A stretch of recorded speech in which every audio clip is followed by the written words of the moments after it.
Welcome to HelpStack. Today I will show you how to scrap data using Scrappy. Scrappy is a Python tool. We are going to use it. Okay, so let's start with this. We are You can install the Scrappy using the pip. Pip is a Python package manager, and I already have pip and I already installed the Scrappy. So let's jump into the action. Let's jump into the Python folder which I created for this tutorial specially. The Python. As you can see, there is nothing in this folder, so let's create a project. Scrappy, start project. You can define any name as the third parameter, which will be the folder name for the Scrappy. So I will keep it as tutorial.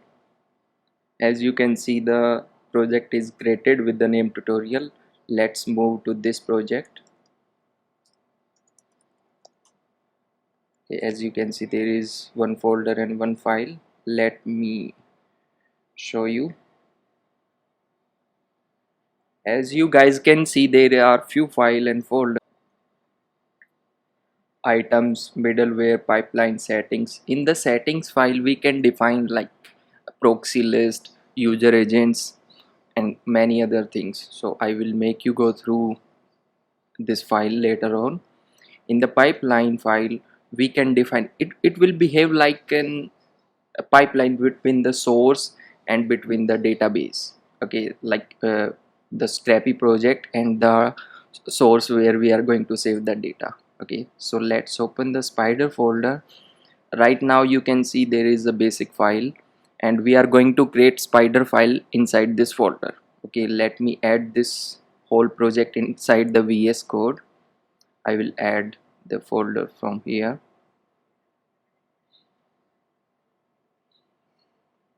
So as you can see, the folder is already added, and let me go inside the Spider. I will create a new file over here with the name tutorial spider.py for the Python file.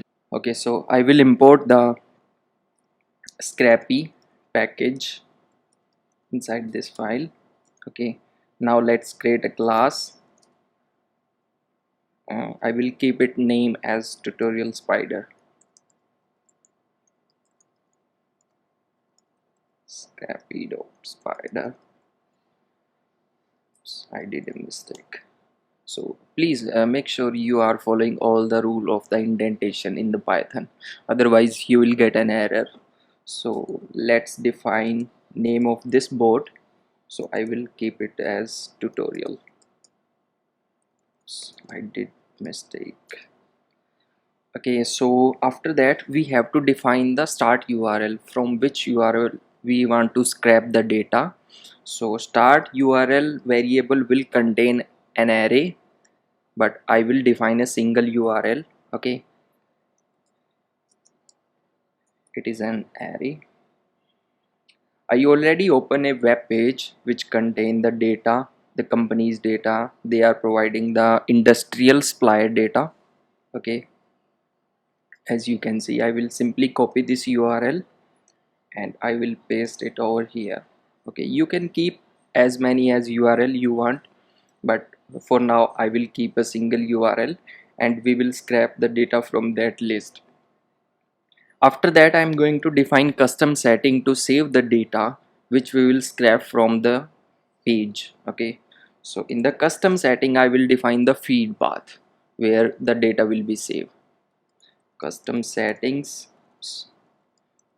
sorry for these mistakes. It will be a JSON object. It will be like feeds, and I'm going to define the path right now. As you can see, okay, let me start with the temp, and I will give the file name as the company's .csv. Okay, after that we have to define the format of the file, which will be CSV as well. As you can see, there is inside this folder there is no temp folder and nothing. Okay, and after we will run this scroll and get the data, there will be folder created and the file inside that folder with the companies.csv name. Okay, so let's move to the next point. I will define a header. In that header I will define a user agent. User agent is like identity of the browser. I'm going to define that because some website checking for the anti-bot or anti-robots, they are scraping their data, so I want our bot behave like a browser, so that's why I'm going to define a user agent over here. Let's start with this headers. User agent, I already open a user agent and I will simply copy it from here. Okay, now we have to define the parse function.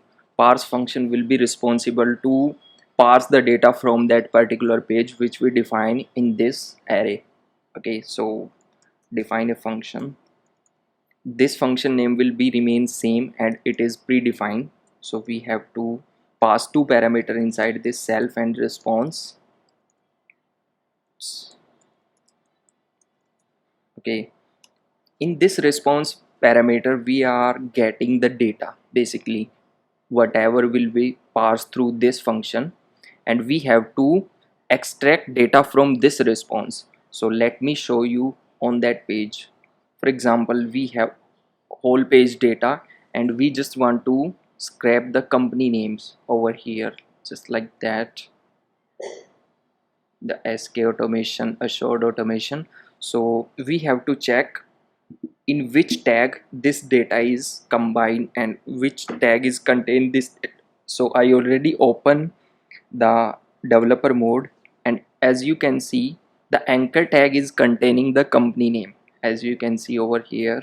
Okay, just check for this one, the supplier name. As you can see this anchor tag contain the company name data. Okay, so as you can see there is no id and no class to identify this particular anchor tag from the page, so I will use the xpath method to get the data. Okay, so I determine there is a common thing between these anchor tags, like the company name anchor tag.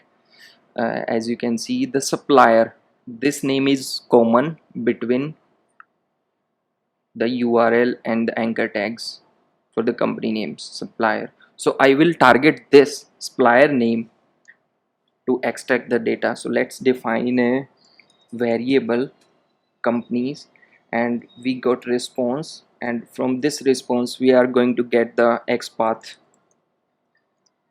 Okay, first of all we will find all the anchor tag on this page, and after that we will check which anchor tag is containing that particular word supplier inside the href value. Okay, so let's do this.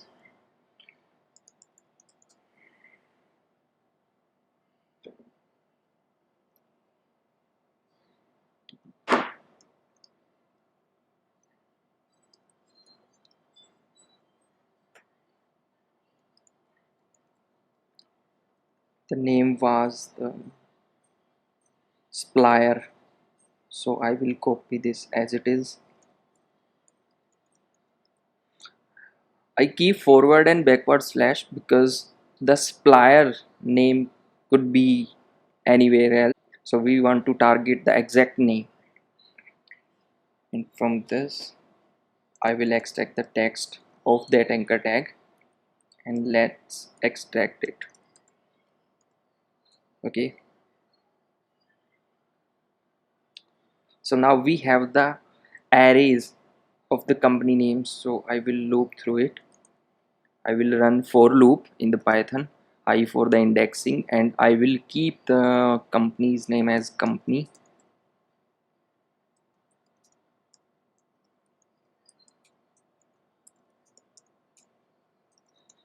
So it's time to save the data in that CSV file which we define over here.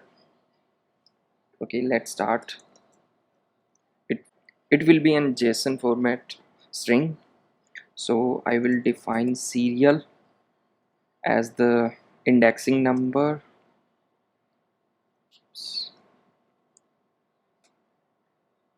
Name of the company will be this. Okay, now save it and let's try to run it. You guys can run it from over here. You can open an integrated terminal, but I will show you through the Mac terminal. Let's clear all this. Simply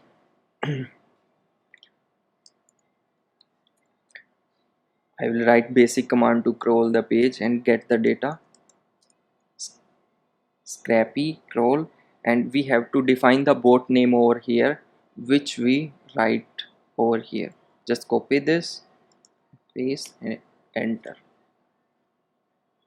The scrapping was started and we got all the company names over here. As you can see, Clark, Jomer International. So let me show you this inside the folder. As you guys can see, let me show you in the finder. Over here the temp folder was not here before, and you can see the companies.csv file is over here. Let me open it and let's check for the results. Okay, you guys can see we got the company name, and so let me know how it was. I will create more videos on this topic and I will show you how to avoid blocking, how to use proxy, how to use user agents so that we can avoid blocking. So if you like the video, please comment and like, and let me know if I did any mistake inside this, and I will improve more in the next video. Thank you guys.